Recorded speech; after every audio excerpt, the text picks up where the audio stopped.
Secara garis besar sebenarnya kecewa. Kecewa ya. Karena kita banyak kejebak di romantisasi masa lalu, itu pertama. Kedua, yang ngomongin ngapain sih jadi aktivis, paling ujungnya jadi keboi kampus. Sangat bisa. Sangat bisa. Dengan catatan, pertama, kita harus benerin basis ideologi yang nyatuin kita semua dulu. Dianggap sebagai makar ataupun melawan. Iya. Kita perlu untuk melihat kembali apakah gerakan kita sudah relevan, pertama. Yang kedua, Assalamualaikum warahmatullahi wabarakatuh. Selamat datang kembali ke Hipotesis Hikmah Podcast Isu Strategis dari Lembaga Hikmah Kebijakan Publik PP Muhammadiyah. Nah, teman-teman, menarik banget siang ini kita kedatangan tamu spesial. Bisa dikatakan satu Jogja tuh tahu dia siapa gitu loh. Jadi kita kedatangan Iqbal Khalidin ya bisa dikatakan beliau salah satu aktivis terkemuka di Jogja itu sendiri. Gimana Bal? Sehat Bal? alhamdulillah. Alhamdulillah. Gimana? Habis dari mana tadi? Kampus. Oh, kampus masih ya. Mahasiswa kan? Oh iya, masih mahasiswa, benar masih mahasiswa, makanya gabung ke dalam gerakan mahasiswa. Betul. Gitu kan. Iya. Kalau misalnya udah kerja masuk ke gerakan buruh. Gerakan buruh kan. Iya, serikat buruh dan lain sebagainya. Petani jadi gerakan tani. Oh iya, betul. Iya. Ya, jadi menarik sekali ya tema yang akan kita bahas, karena bisa dikatakan pada akhirnya tema ini diangkat karena banyak yang sudah meremehkan gerakan ini. Ya kan, banyak isu-isu yang beredar di luar sana mengenai tema yang akan kita bahas nanti, yaitu gerakan mahasiswa. Tapi sebelum itu nih Bang, coba perkenalan singkat dulu gitu loh. Oke, kenalin lah ya. Kenalin teman-teman semua, saya Iqbal, biasa dipanggil Ateng ya. Waduh, Ateng. Iya. Ada nama ininya, samarannya, aliasnya Ateng. Sebenarnya asalnya dari kota yang justru tidak dekat dengan gerakan, yaitu Jakarta. Oh iya? Karena gerakannya tidak idealis. Oh, gerakannya praktis semua ya? Yang lebih banyak yang praktis. Terus kemudian justru besarnya di Jogja, lahir di Jogja, tumbuh besar, berpendidikan di Jogja sampai sekarang. Di UMY. Oh, di UMY. Kampus Pojok Bantul. Iya. Oh, berarti sekarang semester? Semester 8. Semester 8, semester akhir. Lulus ya. Amin. Lagi fokus skripsi banget. Betul. Ya. Lagi setiap hari tuh bolak-balik kampus cuma buat minta satu tanda tangan doang. Biasanya kayak gitu ya. Biasanya kan kampus Senin sampai Jumat ada matkulnya. Betul. Ini cuma minta tanda tangan doang. Doain ya kawan-kawan biar cepat lulus tahun ini ya. Amin. Tapi menarik ya, maksudnya saya pun juga kenal Mas Iqbal ini dari omongan-omongan orang mengenai gerakan-gerakan mahasiswa itu sendiri, seperti itu. Tapi gimana sih cerita Iqbal itu bisa masuk ke dalam gerakan mahasiswa itu, berawal dari mana? Dulu kalau dari latar belakang sebenarnya emang dekat sama masyarakat dari menengah ke bawah ya, karena kita tinggalnya itu masih dekat pasar. Jadi beberapa waktu itu masih sering ketemu dengan pegawai-pegawai orang tua itu kan dari kalangan buruh dan sebagainya itu. Tapi sangat mulai masuk itu pas lagi SMA sebetulnya, mulai SMA di daerah Bekasi waktu itu kan kita tinggalnya itu SMA itu ngerantau kan, daerah Bekasi dekat sama Pasar Induk. Tiap hari ketemunya ya dengan kuli panggul gitu. Terus kemudian dengan anak-anak yang ada di sana. Interestnya sebenarnya karena isu pendidikan awalnya, isu pendidikan. Jadi karena di sana itu ya banyak orang yang kemudian uangnya banyak mungkin, tapi tidak dialokasikan untuk pendidikan anak-anaknya. Jadi anak-anaknya itu cuma sampai SMA, terus disuruh minta lanjutin kerjaan kayak gitu. Jadi tidak ada proyeksi pendidikan yang jelas, bisa dikatakan seperti itu. Nggak ada proyeksi pendidikan yang jelas. Nah, akhirnya terlibat juga di beberapa konsolidasi buruh pada saat itu. Cuma kan SMA ya, jadi kita ikut-ikut aja nih kan. Ikut aja, orang kumpul kan. Iya. Nah, cuma memang banyaknya lagi di Jogja. Pas ya. Di Maba, yaitu sering, karena pas Maba masuk BEM juga waktu itu, BEM dan salah satu Orto Muhammadiyah, IMM. Iya. Akhirnya tergabung di beberapa kali konsolidasi, beberapa kali aksi. Nah, itu pertama kalinya tuh orasi kan. Ngelatin orang konsol dan sebagainya. Semenjak dari situ tuh, akhirnya mulai sampai sustain sampai sekarang. Berkelanjutan ya. Tapi memang pada dasarnya apa? Rasa apa, keinginan apa yang pada akhirnya ngebuat kayak memang jalanku tuh di gerakan mahasiswa. Nah itu kayak gimana itu? Mungkin karena kita orangnya suka nongkrong, Pak. Oh iya, berawal dari suka nongkrong. Suka ya? nongkrong, suka Iya. nongkrong, suka denger cerita orang. Hah. Terus kemudian akhirnya punya kebiasaan kayak gini. Misal aku ke Indomaret nih, Iya, ada tukang parkir kan biasanya. betul. Atau misalnya kemana gitu kan ada tukang parkir. Sambil nungguin orang, ya kita ngobrol sama tukang parkir. Gimana Pak, udah dapat duit berapa nih misalnya hari ini? Iya, iya. Terus dulu juga pernah jadi tukang parkir kita pernah Pak di Jakarta tapi. Waduh. Jadi Iya, ngerasain iya. tuh. Kota metropolitan ya. Ah, Iya, iya, iya. Jadi ngerasain jadi kernet bis Jakarta dulu masih ada Metro Mini tuh. Iya, Itu betul. pernah juga Kopaja, ya. ya Kopaja gitu-gitu. Akhirnya karena dekat dengan hal-hal kayak gitu, terus kemudian sering ngobrol-ngobrolnya dengan seperti itu, jadi mulai lebih banyak kebangun empati dari sana. Oh iya, iya. Atas Jadi, dasar empati ya. Atas berarti. dasarnya empati. Kenapa bukan kasihan? Karena kalau menurutku kasihan kan bentuk sombong ya. Iya, betul, Itu betul, bentuk betul. sombongan kan. Tapi kalau empati itu kan memang kita make feeling, oh kita ini sama manusia. Bedanya adalah kita punya privilege lebih dan gimana nyalurin privilege itu lewat ngobrol tadi. Oh iya, iya betul, betul, betul. Jadi kita betul. tahu oh masalah aslinya ternyata ini loh. Kayak gitu, nggak cuma dari textbook dan sebagainya doang. Iya, berarti bisa dikatakan berawal dari empati lalu berbincang secara langsung. Iya kan, untuk mengetahui permasalahannya tuh seperti apa. Karena kan kadang orang hanya menganalisa tapi tidak pernah melihat fakta yang terjadi seperti apa. Mendengar fakta yang terjadi seperti apa. Jarang orang melakukan itu ya. Oh, itulah yang pada akhirnya keinginan untuk bergelut lebih dalam di dunia gerakan mahasiswa Iya, tuh seperti sampai itu. sekarang. Nah, berarti kalau dihitung itu berapa tahun ya, Bal ya? Sampai tahun ini berapa berarti ya? Udah jalan 4 tahun. 4 tahun ya, 4 tahun, dan bisa dikatakan sangat ramai lah ya aksi-aksi yang sudah dilakukan gitu ya, gerakan mahasiswa. Tapi menarik kalau misalnya kita bicara gerakan mahasiswa sekarang ya, ada penurunan secara signifikan. Sangat signifikan ya. Maksudnya kita tidak bisa mungkiri bahwa ada atau tidaknya gerakan mahasiswa pada dasarnya penindasan akan tetap terjadi. Seperti itu ya. Tapi kalau dari Iqbal sendiri, sebenarnya gerakan mahasiswa itu seperti apa sih? Maksudnya apa sih saat ini gerakan mahasiswa itu yang dilihat sama Iqbal sendiri? Secara garis besar sebenarnya kecewa. Kecewa ya. Karena kita banyak kejebak di romantisasi masa lalu, itu pertama. Kedua, karena kita juga dibentuk di hari ini ya, lembaga pendidikan kita banyak yang membentuk diri kita lebih pragmatis. Ya, kapitalisasi pendidikan ya. Kapitalisasi pendidikan, liberalisasi dan lain sebagainya, akhirnya membuat kita sekarang di posisi yang tidak lagi independen untuk melakukan gerakan. Karena pemikiran kita udah disandra, akses kita sudah disandra, organisasi kita yang biasanya jadi motor gerakan pun udah kesandra. Iya, menarik. Jadi akhirnya kayak seolah ya kita cuma hari ini ngomongin tentang masa lalu terus misalnya. Oh keren ya mahasiswa misalnya 98 dia bisa jadi aktor penggerak misalnya. Kok di situ doang tuh kayak gitu. Iya. Kalau hari ini kita enggak, kita itu yang pertama tuh masalah kesandra tadi. Yang kedua kita cenderung malas membangun gerakan. Aku ambil contoh misalnya, kalau aksi-aksi di kota itu kadang-kadang, ini salah satu otokritik yang sering gue sampaikan juga ke teman-teman. Pengen aksi misalnya, dia kajiannya belum ada. Iya. Jaringannya belum dapat nih. Iya. Teriaknya atas nama rakyat, atas nama warga. Tapi dia belum ketemu langsung warganya, belum ketemu langsung rakyatnya, belum dapat riset atas apa masalah yang terjadi. Iya, betul. Dia cuma makanya data-data sekunder yang bisa jadi data-data sekunder yang dapat ini sudah diolah berulang kali. Betul. Sampai di tangan kita kan pasti. Iya. Kemudian terlalu cepat juga, kadang hari ini konsolidasi, belum selesai ABCD, besoknya udah langsung taklap. Besoknya sudah langsung aksi. Jadi belum sempat ngebangun jaringannya belum ada, kajiannya belum matang. Iya. Kayak gitu. Modal semangatnya bagus kayak gitu, tapi metodenya yang kemudian gagal misalnya. Dan juga yang paling terakhir yang ketiga itu cepat puas, Pak. Cepat puas dan akhirnya mudah kepecah juga. Kita sekarang udah nggak lagi terlibat di konflik yang sifatnya vertikal dari masyarakat ke kekuasaan ya, dengan pemerintah dan sebagainya itu. Tapi kita cenderung akhirnya sekarang hari ini konflik horizontal. Coba organisasi mahasiswa mana yang hari ini nggak kepecah? Iya.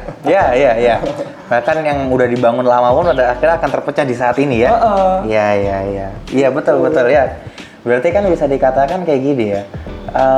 modal semangat aja nggak cukup, modal ambisi, modal semangat nggak cukup, apalagi hanya orang yang berdasarkan data-data yang ada di internet, yang bisa dikatakan kita tidak bisa memverifikasi kebenarannya. Betul. Seperti itu. Dan banyak pada akhirnya orang-orang yang ikut aksi ngadain konsol hanya datanya by asumsi. Iya. Jarang turun langsung ke masyarakat yang terdampak. Seperti itu. Tapi miris ya melihatnya ya. Miris. ya. Dan ada lagi, Pak. Ya.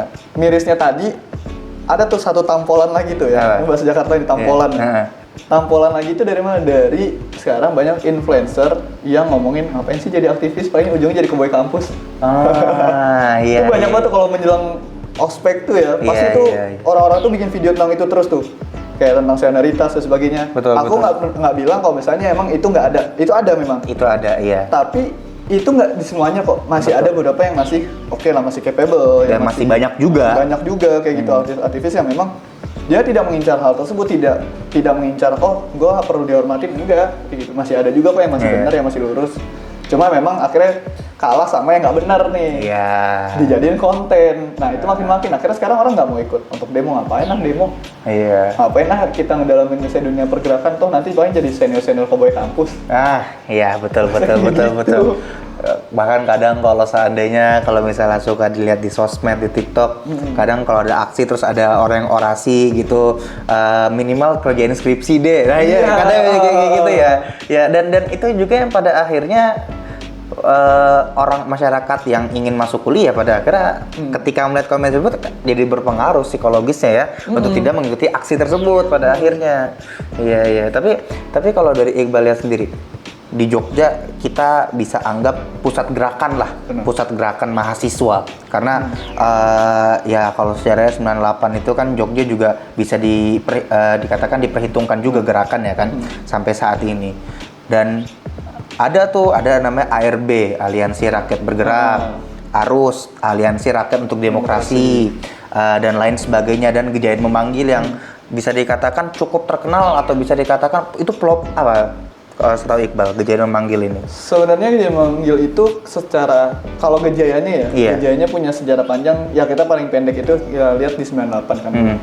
Yang mana pada saat itu ada teman-teman dari UKDW, UGM dan beberapa kampus Jogja, dulu UNY namanya IKIP dan sebagainya. Masa di sana betul. Kan. UMY juga termasuk mungkin waktu itu. Iya. Dan kemudian tapi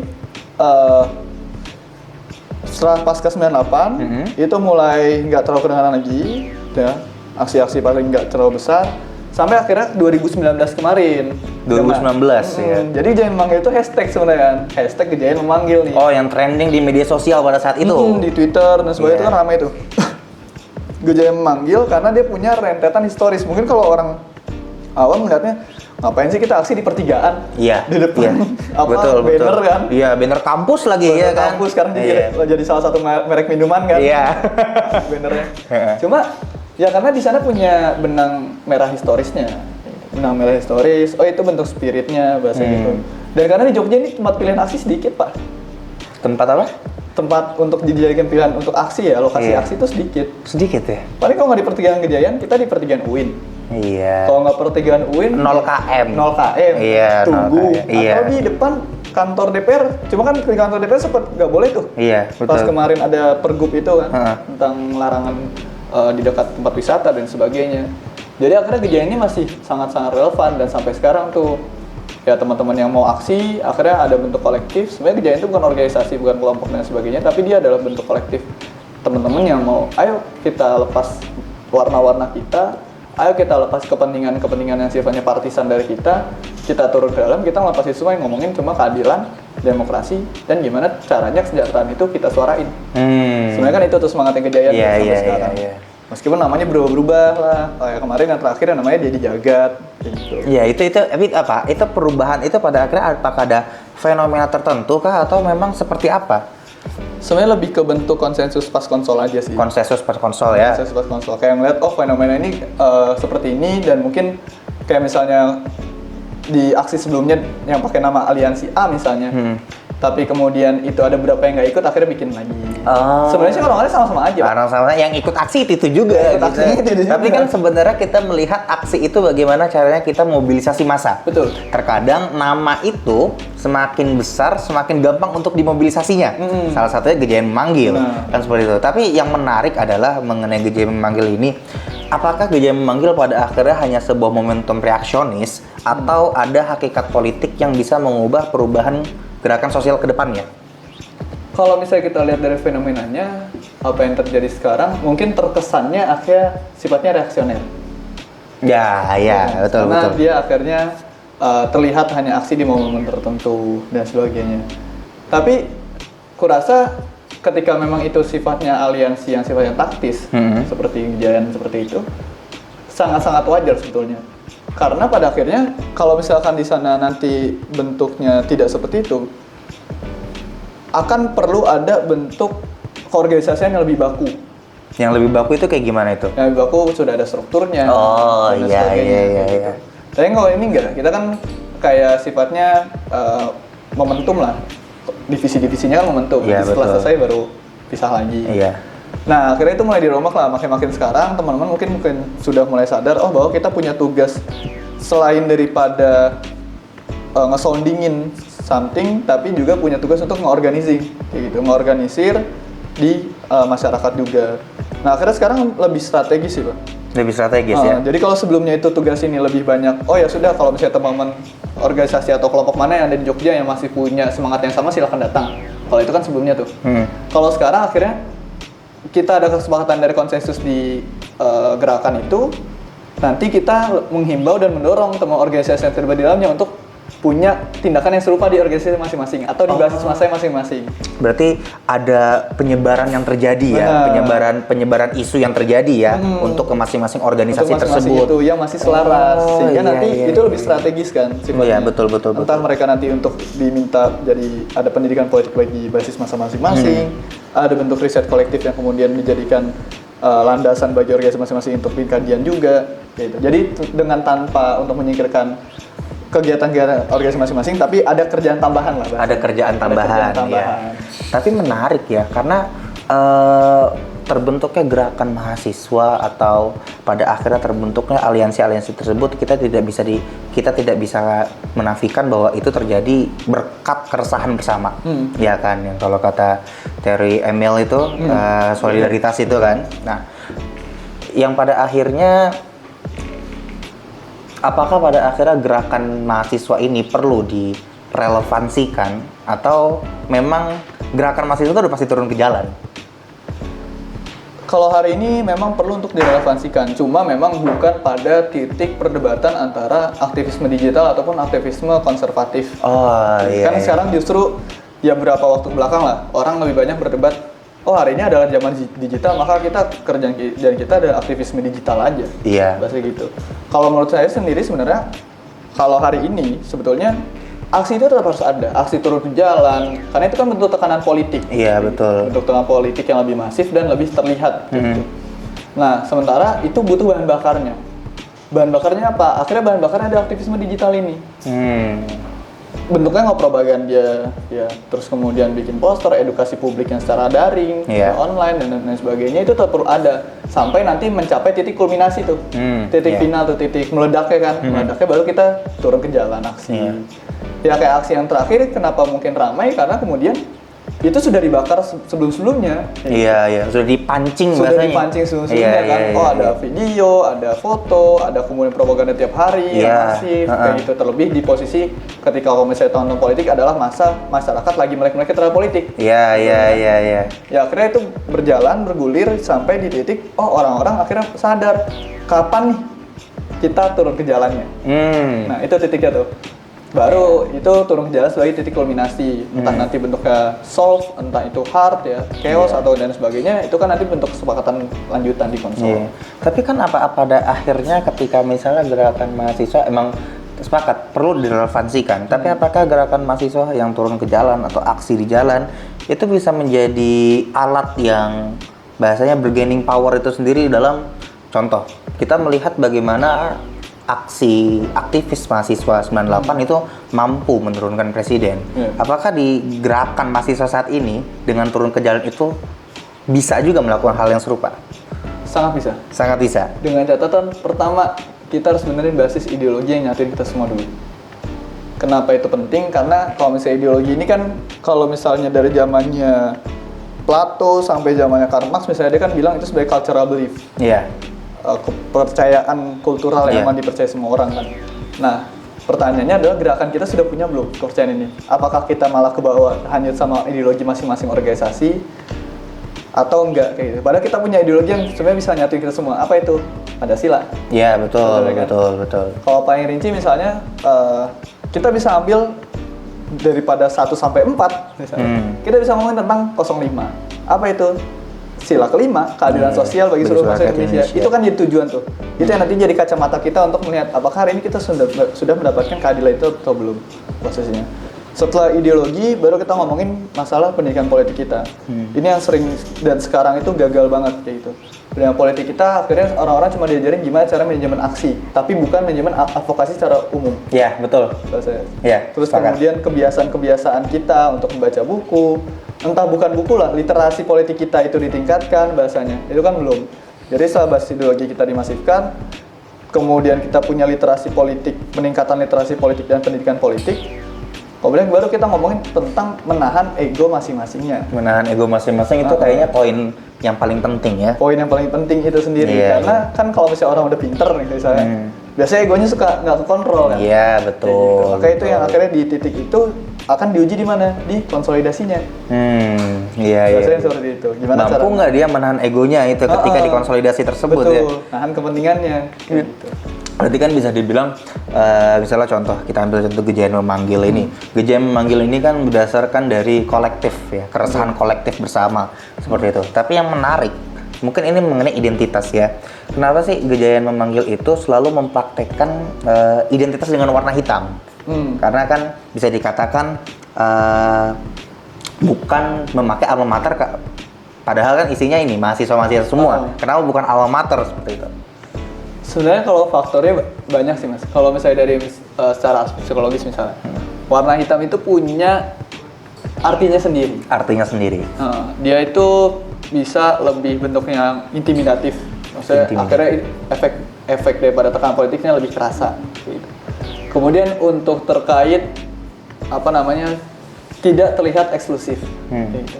Kadang kan kalau mahasiswa dengan alma maternya dia pengen demonya rame misalnya. Saya nggak semua masyarakat punya alma mater yang sama. Dan kalaupun dia ada masyarakat yang ikut, akhirnya merasa, oh kok kita kayak beda. Saya tidak warna-warni. Ngerasa minority malah ya. Iya, ngerasa minority. Makanya akhirnya, kita pakai baju hitam sebagai bentuk ya identitas kolektif aja kayak gitu. Terlebih warna hitam ini kan memang selalu menjadi warna yang identik dengan perlawanan yang cukup keras, yang cukup masif kayak gitu. Dan itu terawat. Yang akhirnya setiap kesepakatan warna hitam, selain aspek-aspek fungsional, kalau warna hitam nggak gampang kotor. Iya, betul. Kayak gitu, nggak terlalu panas maybe kan, dan sebagainya. Berarti memang itu kesepakatan bersama saja ya, warna hitam, dan juga ada makna-makna tertentu kenapa pada akhirnya memilih warna hitam. Tapi yang menarik adalah, apakah isu kemarin itu sebenarnya itu bermaksud apa sih? Karena gini, iya isu kemarin yang di Gejayan itu yang ramai lah bisa dikatakan, karena kan banyak yang bilang ditunggangi lah karena kepentingan pilpres gitu, terus di satu sisi juga karena mendukung salah satu paslon tertentu. Faktor-faktor tersebut kan yang pada akhirnya tidak bisa kita pungkiri bahwa Gejayan Memanggil dianggap seperti itu. Aksi itu dianggap seperti itu dengan orang-orang yang melihat itu. Nah, itu kayak gimana dari Mas Iqbal? Kalau dari aku sendiri sebenarnya, kalau misalkan ada banyak orang hari ini yang melihat bahwa Gejayan Memanggil ya, Gejayan Memanggil dianggap demikian, karena mereka sekarang setiap hari menerima informasi, mendengar, melihat dan merasakan bahwa lagi masa sensitif dan ada orang-orang yang banyak datang dan menggugat suatu hal, sehingga apapun yang terjadi di fenomena di masyarakat dianggap sebagai ini ada yang mengatur secara politis. Iya. Iya, yang sebelumnya nih kan orang-orang sebelumnya kan nggak terlalu banyak aksi. Iya. tiba-tiba ada satu aksi di Yogyakarta pula, ramai kayak gitu, dan mereka seolah-olah seperti orang yang lagi nyari muka ketika pemilu. Kan orang ngeliatnya seperti itu. Iya. Padahal nggak juga kayak gitu. Pas dikonsolidasi itu semua sudah di-clear-kan bahasanya. Sudah di-clear-kan ya. Bahwa kita hari ini tidak untuk mendukung salah satu calon tertentu. Kan yang biasa dinarasikan, oh anak-anak Gejayan dukung kalau nggak 01, 03. Iya, betul. Biasanya kan kayak gitu. Betul. Atau jadinya 04 tuh gara-gara tuh admin Gejayan ada yang nge-repost tuh yang angka 4 gini kan. Iya. Itu pun kita akhirnya menanyakan hal tersebut, kenapa sampai ada itu, dan kalau misalkan itu kemudian tetap ada, kita nggak mau tergabung karena kita bergerak bukan untuk kepentingan politik tertentu. Bahasanya kalau misalnya di teman-teman itu di teman-teman aliansi, mau siapapun yang terpilih, kita jangan lupa kalau mereka ini politisi. Iya. Gitu. Ya. Bisa jadi hari ini mereka seperti A, besok seperti B. Kan seperti Ya. besok lagi jadi Z kan kayak Iya, gitu. betul. Akhirnya kita tidak milih untuk itu. Nah, makanya kemarin secara tuntutannya kalau misalnya kita lihat dan secara narasi temanya itu kan untuk menghancurkan rezim Jokowi posisinya.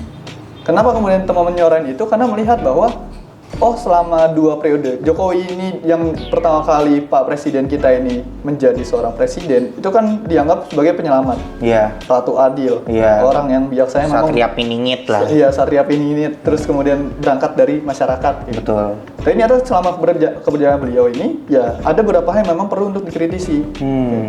Nah, yang jadi masalah, kadang di masyarakat di kita ini demokrasinya itu, yang ini merupakan impact daripada literasi politik kita yang rendah, menganggap bahwa ketika di demokrasi, di negara kita ada orang yang mau untuk melakukan checks balances ke pemerintah, mengkritik dan sebagainya, dianggap sebagai makar ataupun melawan. Iya. Atau kalau misalnya yang masih mendingnya, paling mendingnya cuma dianggapnya partisan politik. Yes, betul. Padahal kan nggak juga gitu. Iya. Itu kan suatu mekanisme yang wajar di demokrasi. Iya. Ada orang yang mau mengkritik itu. Dan kenapa kemarin terjadi di mendekati pemilu? Karena pertama pemilu meskipun sudah selesai sampai sekarang, kita nggak bisa lupain bahwa pemilu bermasalah, Pak. Iya. Undang-undangnya, pelaksanaannya, Teknisnya. teknisnya dan sebagainya itu kan bermasalah semua tuh. Itu nggak ada sama poinnya sama pilihan kayak gitu. Iya. Mau pilihannya siapa? Misalnya saya dukung 0 berapa gitu. Tapi saya juga melihat kalau misalnya pemilu bermasalah, masa saya nggak boleh untuk ngomongin pemilu itu bermasalah? Iya. Kan begitu. Betul. Saya milih Jokowi misalnya. Tapi saya melihat bahwa ada kebijakan Jokowi yang kemudian bermasalah. Masa saya tidak mau kritik? Kan itu tugas saya sebagai warga negara. Karena Iya. tugas saya bukan untuk mengkultuskan ataupun mendewakan satu presiden tertentu. Iya. Kan biasa kayak Pasangan gitu. tertentu ya. Karena kan ini demokrasi. Iya. Dan itu yang wajar dilakukan oleh teman-teman Kejadian kemarin.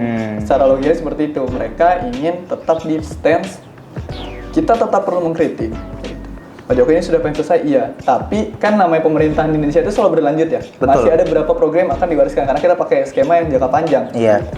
Nah, apakah skema ini sudah pas atau belum? Makanya mereka mengkritik kemarin. Kalau misalnya ternyata itu ada yang belum pas, harapannya adalah untuk diperbaiki. Iya. Kayak gitu. Siapapun Betul. presiden terserah. Iya, Kayak iya. Termasuk dengan pemilu yang bermasalah. Berarti kan bisa dibilang ya itu hanya tuntutan. Itu hanya tuntutan. Dan tuntutan tersebut tidak condong kepada salah satu paslon, tapi untuk ditujukan kepada semua politisi yang akan jadi nanti. Betul. Ya, karena cukup miris dan sedih ketika aksi Kamisan yang dianggap itu gorengan 5 tahun sekali, gitu kan. Sebenarnya sama juga ketika aksi Gejayan ini, ini mah karena ditunggangi dan lain sebagainya, karena ini ada kepentingan di pemilu. Nah, itu yang pada akhirnya masyarakat atau Gen Z bisa dikatakan yang akan menjadi calon penerus aktivis ya masih beranggapan aksi atau demo itu nggak penting. Tapi yang menarik, kalau seandainya setiap gerakan itu berjalan, sebenarnya apa sih evaluasi untuk Gejayan memanggil bagi Iqbal itu sendiri? Mungkin evaluasi besarnya adalah kita perlu untuk melihat kembali apakah gerakan kita sudah relevan, pertama, yang kedua efektif. Dengan cara kapan sih terakhir kali kita untuk punya gerakan yang punya basis riset yang kuat? Gitu. Udah gak ada kayaknya ya? Udah nggak ada ya? Bahkan yang sekelas BEM aja tuh biasanya nggak punya kajian yang komprehensif. Betul. Mereka cuma ya let it flow, driving the wave biasanya mereka lakukan. Termasuk organisasi pergerakan juga sama, nggak beda jauh posisinya. Nah, pertanyaannya adalah kapan kita punya basis kajian yang lebih masif? Itu pertama. Kedua, kapan kita punya jaringan masyarakat yang memang mau terlibat. Kan kita sekarang malah cukup sentimen, Pak. Iya. Kalau aksi dibilangnya macet. Oh, Ya, macet iya, nih, itu dan sebagainya. iya, Kayak benar. gitu. Aksi bikin rusuh doang. Iya. Nah, gimana caranya kita untuk menghapus hal tersebut? Dengan cara apa yang kita bawa itu benar-benar berangkat dari mereka semua. Dengan tidak merusak, aksi yang bersih, aksi yang tanpa sampah, kayak gitu, aksi yang rapi bahasanya. Bagi saya aksi itu bukan sebagai tempat orang untuk cari panggung bahasanya, tapi tempat di mana orang-orang di dalamnya itu punya keikhlasan untuk sama-sama merawat dan membangun. Kayak gitu. Iya. Dan itu yang sering nggak ada tuh, yang sekarang kita lihat tuh sering nggak ada. Sering nggak ada ya. Sering nggak ada. Oh, sini tiba-tiba emang pengen maju sini, terlihat sangat mendominasi dan sebagainya. Akhirnya aksi ini nggak kelihatan sehat. Iya, cuman hanya untuk menang-menangan panggung aja jadinya. Menang-menangan panggung aja. Padahal yang diharapkan awalnya bukan seperti itu. Betul. Iya. Gue rasa itu berapa hal yang memang perlu untuk diperbaiki di aksi ataupun gerakan apapun yang ada di lingkup mahasiswa ataupun di masyarakat. Gitu.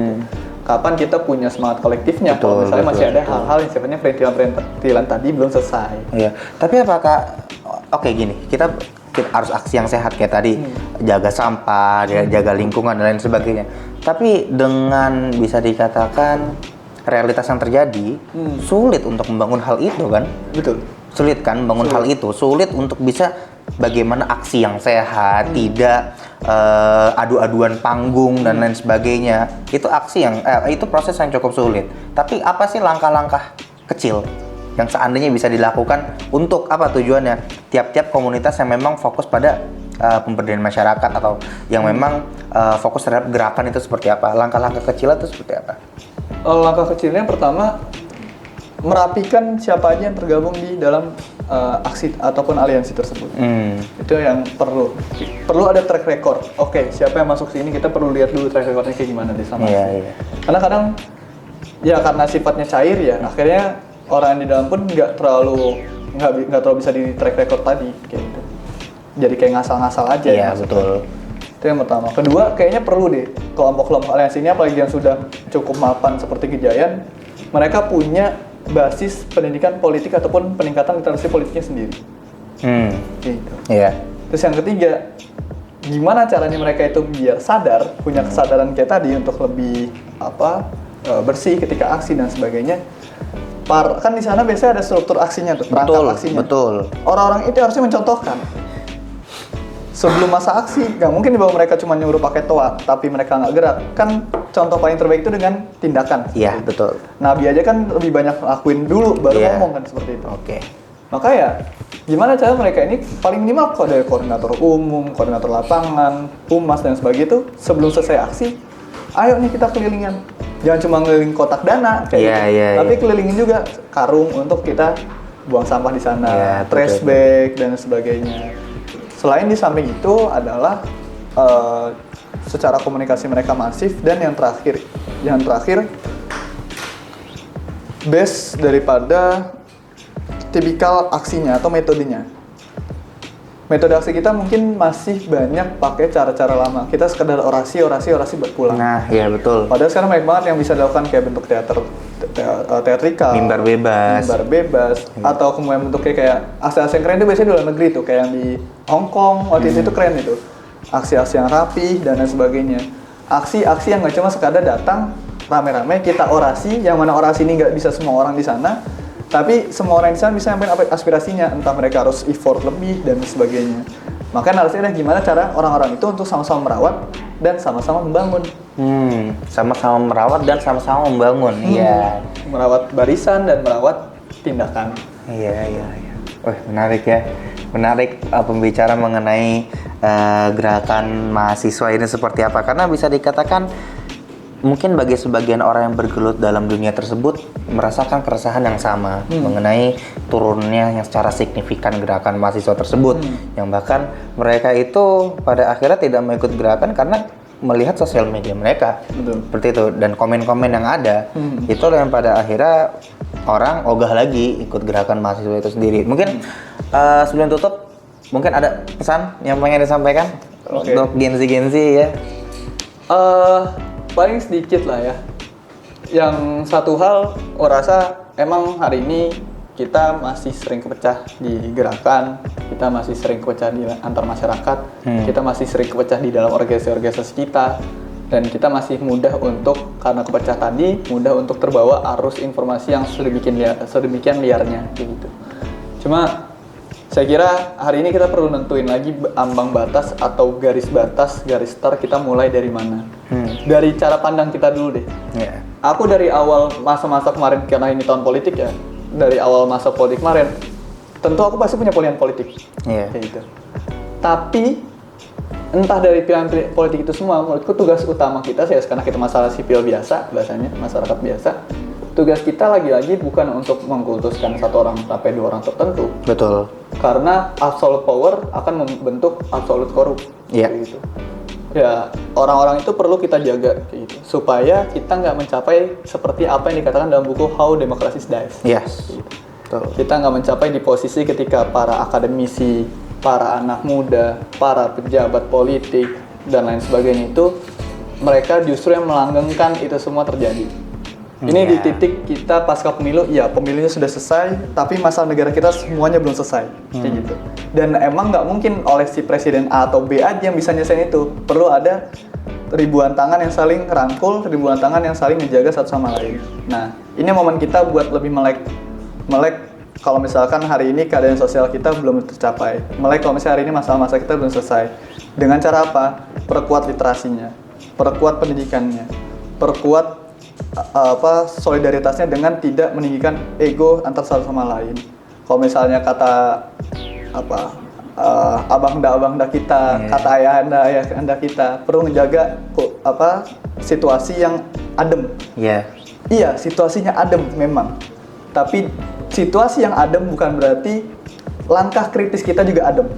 Langkah kritis ini tetap perlu untuk dilakukan oleh apapun, organisasi, masyarakat, sipil, bahkan per individu. Betul. Dengan cara-cara sederhana. Oh, yang bisa bikin konten, bikinlah konten. Yang bisa nulis, ya nulis. Yang bisa nulis, ya nulislah kayak gitu.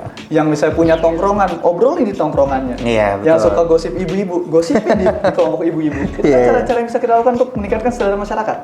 Posisinya. Cara-cara yang sederhana tapi punya makna. Mungkin seperti itu sih Mas, cara-cara paling itu yang sebenarnya saya juga sendiri ngelakuin hal-hal tadi kayak gitu bareng teman-teman.